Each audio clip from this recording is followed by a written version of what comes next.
Hey everybody, Sixth here. Welcome to game 2 from our actually round of 8, not round of 16. Qualifiers for the University of Queensland is currently raining extremely heavily outside my room window, so you may hear some disturbance of that. And here we've got game 2 out of this best of 3 between the purple Terran right here, Crankenstein, able to capitalize on our blue Zerg Shockwave, the Transformer, last game. And this is going to be on Zelnaga Caverns. Once again, I just want to remind you all that you can send your replays in for casting at 6thstarcraft@gmail.com. Please include which round and which uni sort of qualifier you are part of. And if you want any sort of special things highlighted during those games. And now we see some little banter between the two ZVT on Zelnaga. Of course, it's going to be really hard once the Terran gets his planetary fortress up at this gold. And so Zergs really want to try and end the game before then. They want to try and trade efficiently with their army and just keep the foods low really and keep it sort of in the mid-ish game, like 2 base-ish, 2 base, 3 base kind of feel. They definitely don't really want to play a super late macro game because this position's just so hard to hold, which actually forces a lot of counterattacks in between to this second base, and because it's just so choked up right here, tanks just eat Zerg armies for lunch right there, and also Zergs really have to sort of deal with a lot of drop play as well that can come out, and yeah, even if you do have a big flock of mutas, you kind of need them with your army. But here we see Crankenstein actually going to be sending out an early SCV and maybe looking for scouting. It may actually just put down a proxy Rax node. Instead, it is going to scout the 15 hatch put down here by Shockwave. He's feeling a little bit more comfortable on this map, and he's sort of like he can't get close positions is what I'm trying to say, and so he's just feeling very confident to go hatch first rather than the pull first that we did see in game 1. Crankenstein going to be opening with that same opening. Let's see if he's going to be a little bit more aggressive this game. He is currently rallying his Marines straight up, and even has the SCV waiting patiently here. And really, this is a nice spot to build a bunker, just because a lot of that building time, the SCV is actually facing this empty space right here that the drones can't get to. And I think there's actually a gap here where a Marine can hide behind a bunker, so that's just extra fortification right there. Crankenstein actually going to be putting his bunker, ooh, not in range of the hatchery. There we go. Let's see if Crankenstein is going to be able to punish the Shockwave for going for this early hatch. And really, Shockwave isn't going to have an idea of this until the creep spreads, just because he didn't put his second Overlord over his hatchery. And right now, the drones finally catch wind of it. A large transfer here just to deal with any bunker aggression, as well as mining. So he needs to get the surround off on these Marines as they come in. He can't let the Marine inside this bunker.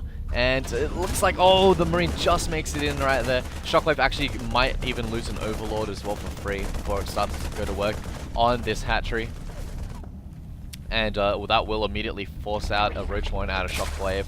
Nice play using the injured drone there actually to build the Roach Warren. And so just more Marines going to be rallied up at the moment. This hatchery has finished. Shockwave needs to start a spine crawler as soon as possible, and then engage the bunker with the Lings at the same time while the spine crawler repositions itself and to get within range. So the Lings actually just tank for the spine crawler while it is being rooted back in. But it looks like that Shockwave's just going to try and deal with this with the Lings alone, trying to get a surround on there, and it looks like they will. But these Lings are going down quite fast. The bunker's actually going to be going down. No, the SCV start repairing it, but the first SCV is picked up, second SCV is picked up, and now the bunker would definitely go down. But keep in mind that there are 4 Marines in here. And oh, the bunker lives! It's currently got 4, 3, 2, 1 HP, and it will go down. 4 Marines still on the field compared to 4 Lings with some nice kiting. They will be able to take those, and second Overlord might actually go down. But keep in mind that 5 Roaches are currently in production. Luckily that he managed to get those off before these Overlords started to get sniped. More Overlords getting sniped right here. And Shockwave just not being careful with these at all. Finally the Roaches do pop, but it feels like that Crankenstein is far ahead right now. Let's take a look at the harvest count. Actually 16 to 16, so a little bit more even than I would have expected. Of course, he does have a second command center currently in production, and it looks like that Crankenstein desperately trying to get his second gas, his first and second gas, his barracks up, just following it up the same way he did last game. Should be seeing those tanks coming out right soon. And so the Marines do return to try and defend off this push coming out of Shockwave. He's got Lings, he's got Roaches. He does not have metabolic boost actually. Just spending all that gas on the Roaches, and actually doesn't even have a Queen right there. and overproducing a lot of overlords. Actually, this is actually a really bad move by him. It's eating up a lot of those minerals. Just take a look at his food camp right now, 27 out of 68. He definitely doesn't need that, but the roaches come in here doing a lot of damage on these SCVs, desperately trying to repair that depot to keep that wall intact. 16 to 17 at the moment with those mills, but all these SCVs are actually just going to be repairing each other, and that looks kind of weird. Roaches is going to start to go to work on the supply depot though, and the SCVs need to repair it. It seems like the DPS and the repairing are just going to cancel each other out at the moment. And so what's Crankenstein going to do? What's his follow-up right here? It looks like he's just going to stick to more Marines. He hasn't got a tech lab. There we go, just now building that tech lab. And so we should see Stimpack coming out straight off the bat, I would assume, as soon as that tech lab's finished, as soon as he has that first 100 gas. And only now Shockwave looks like he's gonna retreat right now.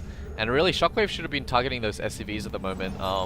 He was firing at that depot for a long time, and sure, it costs money to repair, but who cares? You could have taken down a lot of SCVs right there, about a group of 5 of them, and that would put him at 13 compared to the 16. And right now, Shockwave, he's doing a pretty good job containing the Terran, so he needs to take this opportunity to drone up hard. He knows that he's lost a lot of his economic advantage, especially with that bunker rush, losing a lot of those links, forcing out a lot of those overly lava to be spent on army. But right now, this follow-up isn't too good. It looks like he's going in. He's trying to break the turn right now. He's trying to go all in. It feels like it. But yeah, really, he could realistically just take it, like drone up a lot. And here the roaches do come in again, but some nice positioning from the infantry. It looks like they will be able to clean this up right now. As soon as another depot gets put down, and really with Marauders currently on the field, with those Marines backing them up, the roaches do not stand a chance. No metabolic boosts, so the Lings aren't going to be able to punish any mistakes. They're not going to be able to get those surrounds. And yeah, I just don't see Shockwave coming out of this too healthy. He really needs to start making drones right now. Metabolic boost is just about finishing. There we do see a transfer, so this could be some good news.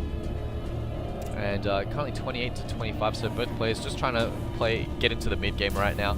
More barracks, another factory actually being added as well. And some nice positioning here from Crankenstein. He's got the Marauder in the front. He'll be able to funnel those units in. And all these roaches actually looking on very low health, so Shockwave just needs to relax. He needs to take down his rocks even, maybe get up to third. Just drone up really. Just play for the economic game right now. Because Terran, like sure, he's got the second command center, but he hasn't really put it to much use. He's just gotten mules and SCVs. If Shockwave manages to contain for a long time, these mineral patches are all going to be mined out really quick with double mule on them. And so I think that Shockwave can, if he could keep up this expand for a little bit longer, like Jostle, until Siege Mode is out at least, then he would be in great shape.